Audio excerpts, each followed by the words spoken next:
the network for the AV industry. What are you listening to? This is AV. This is AVNation. This is AVNation.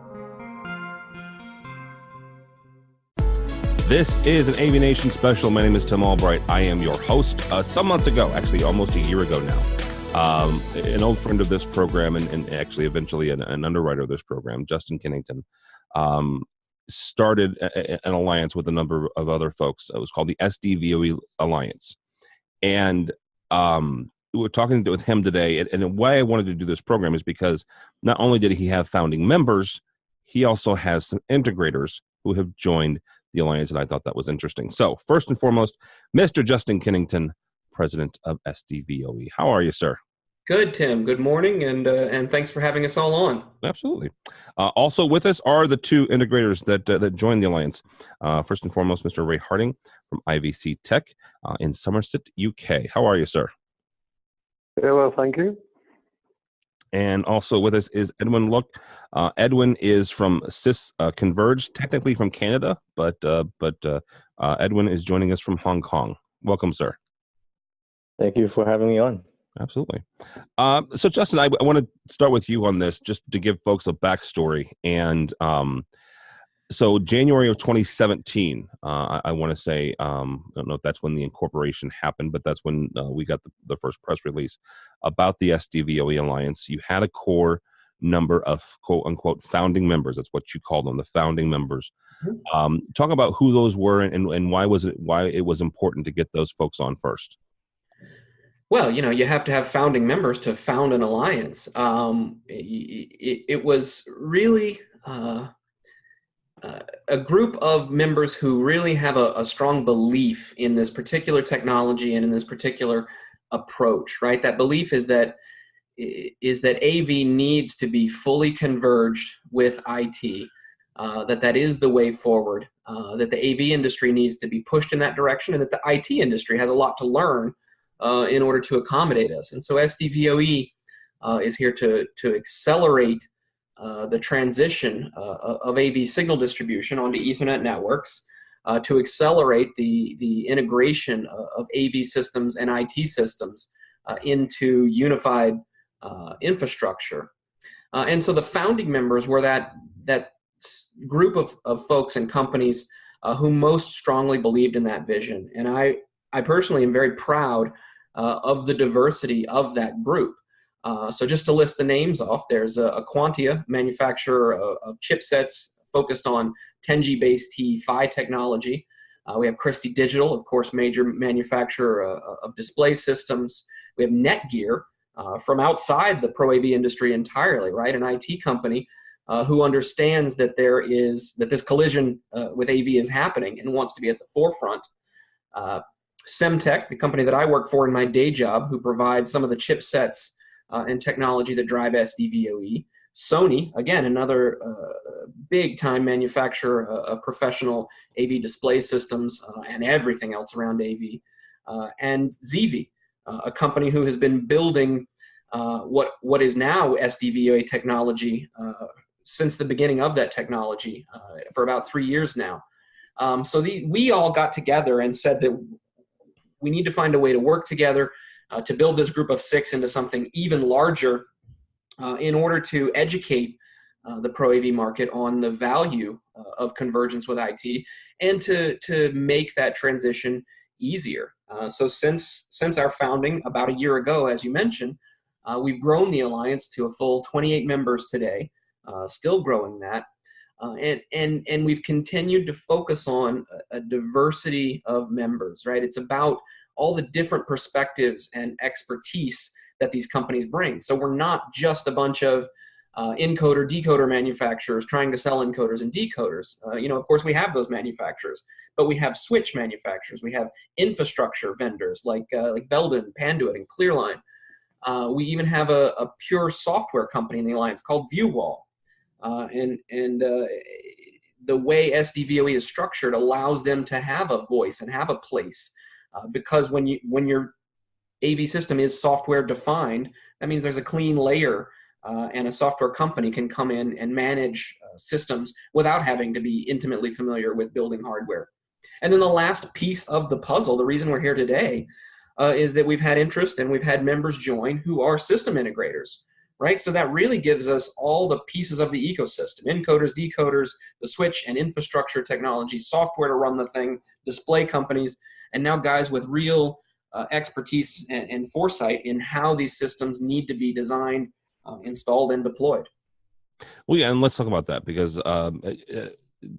Ray, I want to start with you on this. When you started looking at the SDVoE technology, IVC is not. I would not consider IVC a Luddite when it comes to audiovisual integrators. You guys won an innovation award in 2011 for a design that you guys put forth and for installation in a resort. So you guys have been forward thinking for a while. When you saw this and you saw the alliance and you saw who was on it and what the technology was, what led you and IVC to join the alliance as a member?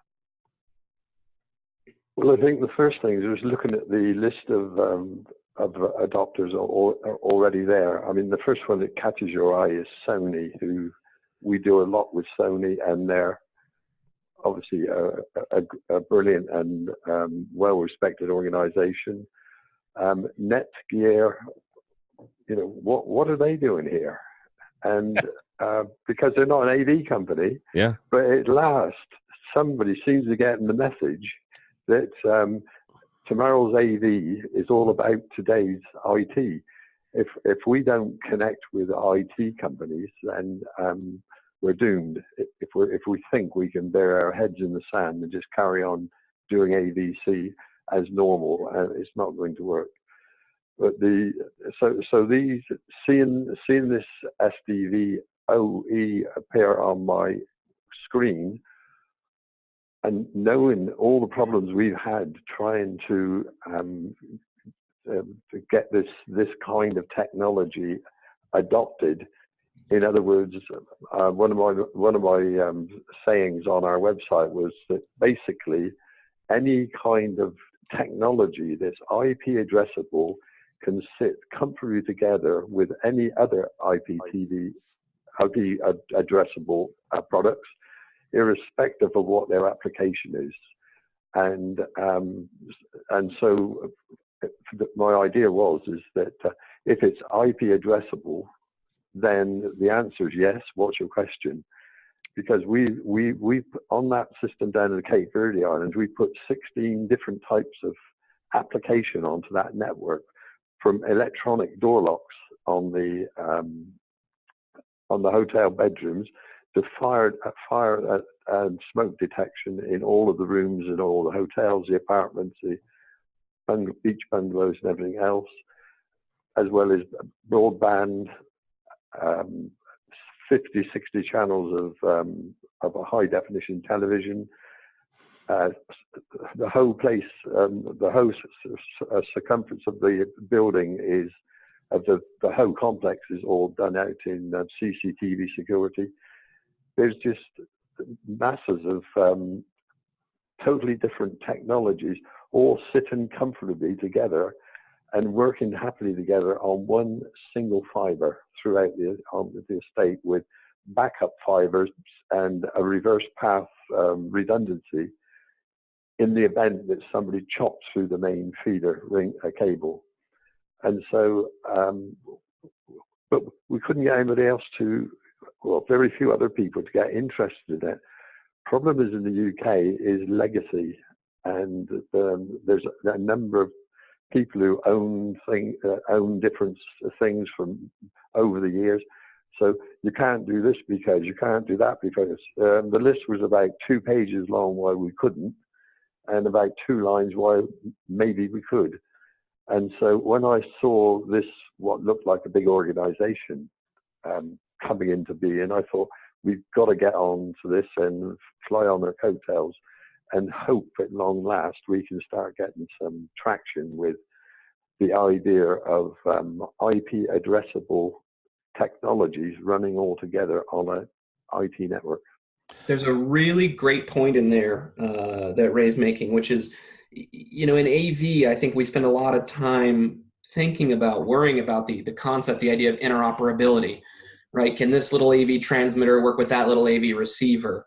And other alliances have their certification programs to make sure that's true and everything. But we've got to think bigger than that. When it comes to integrated infrastructure, what IVC and SysConverge understood is that, look, it's IP is the biggest interoperable standard out there, right? Let's forget about, does video transmitter work with video receiver? Let's talk about, can the video system live on the same infrastructure as the doorbell system, right? That is interoperability.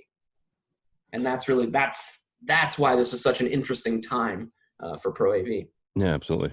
Edwin, same kind of question to you is, as you were looking at this alliance kind of develop over the year, what led you in SysConverge to join the alliance?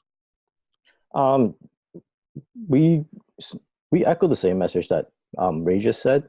We deal with we used to design networks, so our whole messaging behind SysConverge is to have building controls, audiovisual on the same IT backbone as the network backbone as your IT systems. And when we were looking for a platform or a standard to adhere to so we can extend upon, the only thing we found really was SDVoE at that point. And looking at who were the founding members and who were the existing members, it was easier for us to go to our clients and prospects to say, hey, look, we know that it might be hard for you to imagine running your AV, your building controls over the same IP network as your IT systems. But hey, look at these guys. I mean, Netgear's on there, Sony's on there, Christie's on there. So if you're already using these systems, and these are your trusted manufacturers, maybe you should take a look at what we have to say. And that's what got us into the door to speak to a lot of clients that are deployed with existing big names or technology vendors. Otherwise, I think the founding members were key for us to start having conversations with our clients. So using them and using their name and their brand as saying, look, these guys have adopted this. These guys are founding members of this. So it has to be, there has to be some substance here. Right. I mean, if we just went to you and said, look, let us run your AV over your IP network, it's a really hard sell to go in and talk to them and displace the bigger names that are already there, right? I mean, half of it is a political issue because there's already existing manufacturers, vendors, integrators already in your ecosystem. So having the big names being founding members helped a lot. Ray, I want to circle back with you and bring Edwin in on this as well. You mentioned something about legacy systems and folks who have existing systems, and I'm a former tech manager, so we're involved in refreshes every single year. We had our roadmap. When you're talking with your clients, and they've invested a lot of time and money, obviously, into their systems, and you bring this to them. Right, you bring this new fancy schmancy technology that can do some really cool things, but then they're coming to you, Ray, and saying, "Hey, look, that's great, but I've still got this stuff here and it works." How do you bring your current clients with their current systems along to help them move into the future of AV and over the network? I mean, that question, that's the difficult problem we've got, is that with all, I think the other problem is we've got to bear in mind what's going on in the world at the moment, and particularly in the UK with Brexit and all these other problems with political things, and still recovering from things like the last recession, which was like 10 years ago, but it's still having knock-on effects to us in this country. There's the thing from our perspective, we've only ever used top quality materials, and I can say it safely, all of our systems work perfectly well without very little attention. And so right now, until we know where Brexit and one or two other things are going to go in the world, we'll make do with what we've got. And you can't really get past that block. However, where we see our possibilities of best success for now is in total refurb building projects and brand new construction projects, which is where we've done where we're having the negotiations and doing designs at the moment. People with existing networks, certainly that we've installed, are totally happy with them and probably could make do with them. What will dictate their change is things that are happening in other areas. It won't be anything to do with us persuading them to change what's working perfectly well for them at the moment. Edwin, is that what you're finding as well in both education and smart buildings, where they're having existing systems and they're fine with it, but you see the opportunity in more new construction and total refurbs?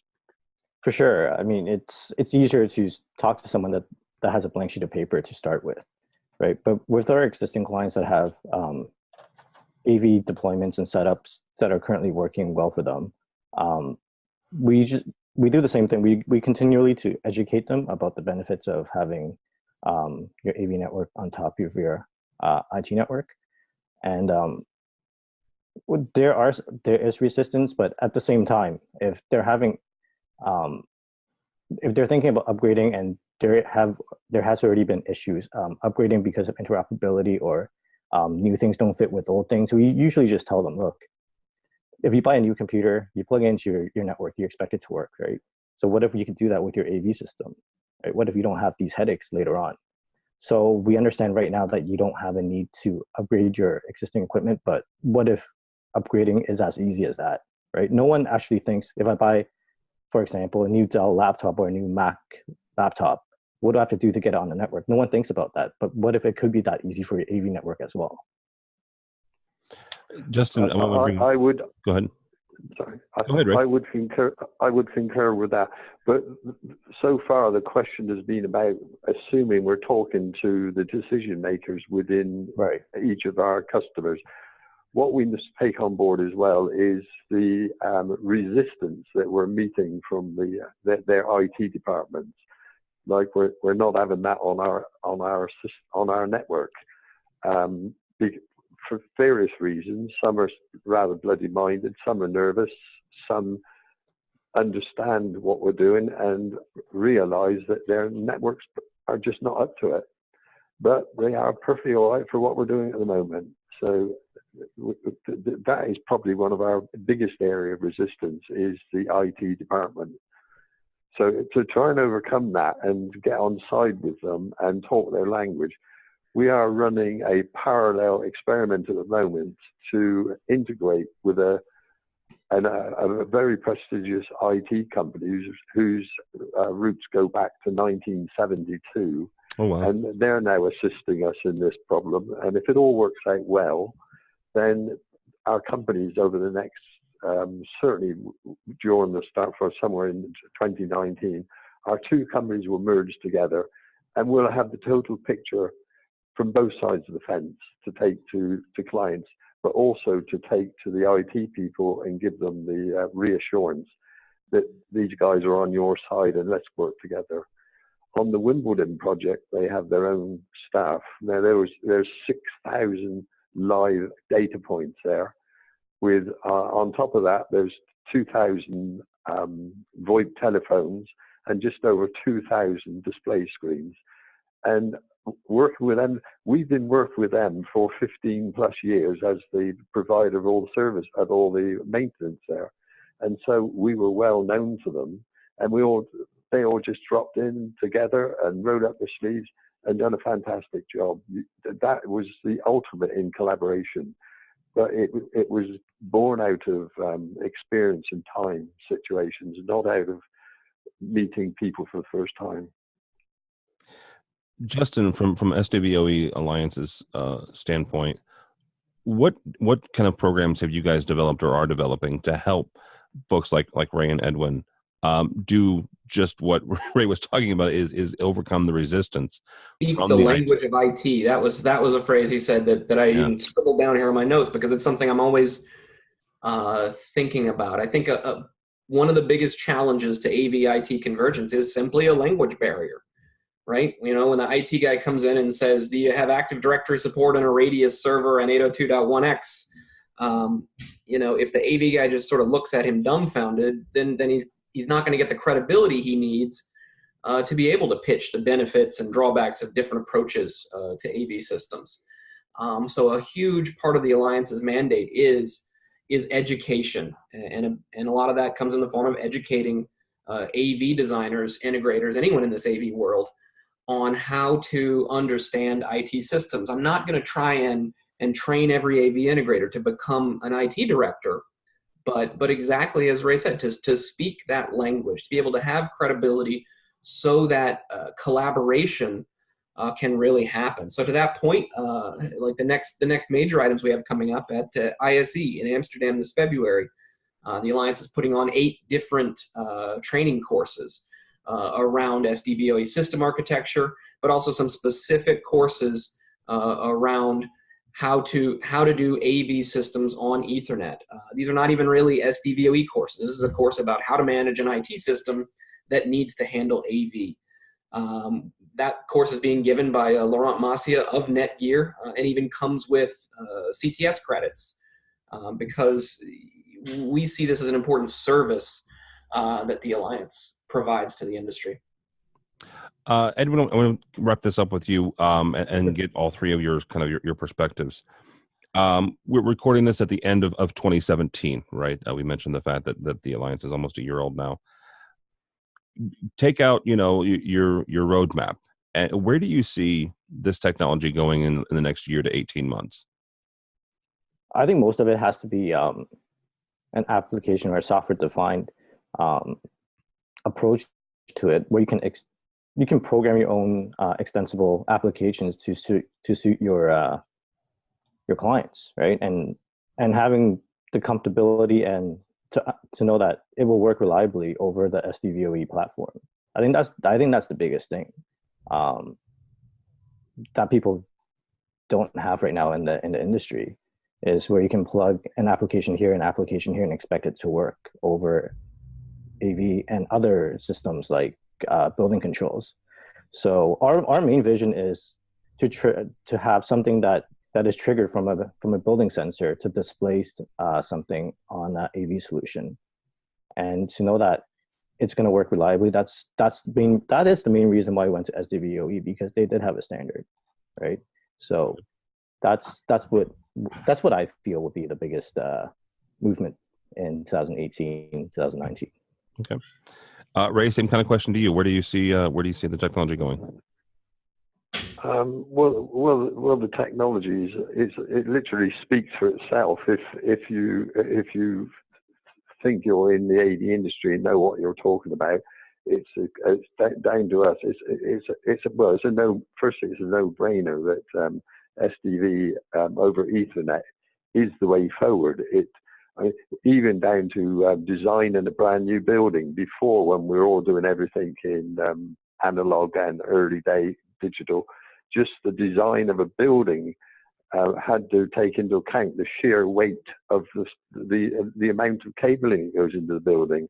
Well, all of that's gone down into very low volumes now. So there's a lot of interest with the architects in the design and construction of buildings, and how advantageous this will be to have all the systems together. It's just a big education job, and the better we are at that, the sooner it will happen. In some respects, this will also be driven by how quickly the IT people adopt this idea that lots of multiple services are going to run on their networks besides ones and noughts. And the problem I see there for us in the AV industry, that the IT system is still a must. Every business, from a one-man band to employing thousands of people, they've all got IT networks to one shape or size. The ratio of businesses having AV, and AV is still seen as nice to have by far too many companies rather than must have. And part of the story from my perspective is that if this comes onto the network, it's the holy grail of global communications in real-time vision, and a visual speaks 1,000 words. So all of these things are all there to tell you why I must have AV on my network. But the danger I see is for us as AV companies is the better and better IT companies get at this, the more and more that we're in danger, because the IT network is now king of communications, and we're an AV company. So the IT, the quicker they learn, it's already happening. Just recently, we had a demonstration here by Crestron about their new Mercury product. And it's a box. Well, traditionally, we've sold Crestron equipment as systems of varying size and complex. But now they're selling boxes that do lots of different things, the same as Google and the rest of them. And I said to the guy doing a demonstration, I said, well, this is yet another IT a piece of equipment that they can ring you up at Crestron and say, can you please supply me with this Mercury box? And he said, well, yes, that's correct. That's correct. He said, and we will be supplying them because we just signed a deal with two huge IT distributors to sell their products. I think these are as much going to be dictating as to what I see for the future. Is the future of SDV technology is not a problem. It's an absolute winner, and the only way is up with all of this lot. But it's where we as AV people and me and IVC as individuals, what are we going to have to do to make sure we're there at the races every day? Justin, I'll give you the last word on this. As Ray said, IT is king in communications. So where do you see the SDVoE and IT or AV over the IT network going over the next year? I think that I've heard that story about IT sort of taking over and consuming things before, and I think that's valid. I think that can happen. I think we as an AV industry, in order to survive, frankly, and in order to keep delivering value to customers, need to understand where our value lies, right? Our value is not in how well we can connect cables to boxes. Our value is not even in how well we can choose what boxes to plug in. Our real value is in understanding business and user needs and creating the experiences that make it easier to live your life, whether that means having a meeting or doing surgery or just enjoying some TV at home. What we as a community are best at is creating great user experiences. So when we say that SDVoE is the platform for networked AV, platform is really the key word there, right? SDVoE itself is nothing without applications, without guys like Edwin and guys like Ray and their programmers understanding what can be done with this platform and then using it to create those experiences. So SDVoE is really just the newest and, in my view, most efficient way to create those user experiences and to keep AV alive and thriving as a community. All right, very good. That'll be a good last word. Mr. Ray Harding from IVC, thank you for joining us, sir. Thank you, and goodbye. Thank you. Where do if somebody's interested in getting a hold of you or IVC, how do they do that?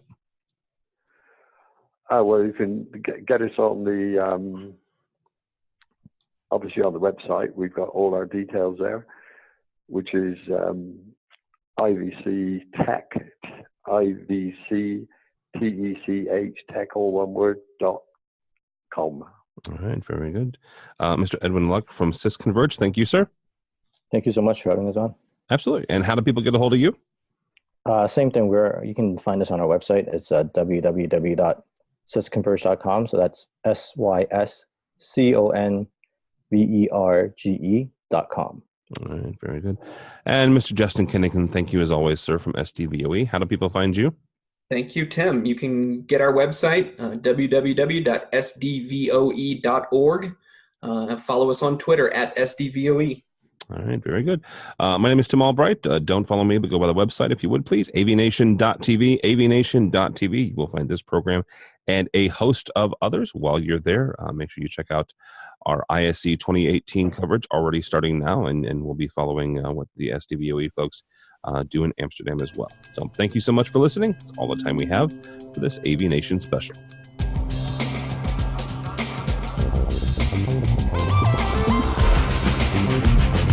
Thank you.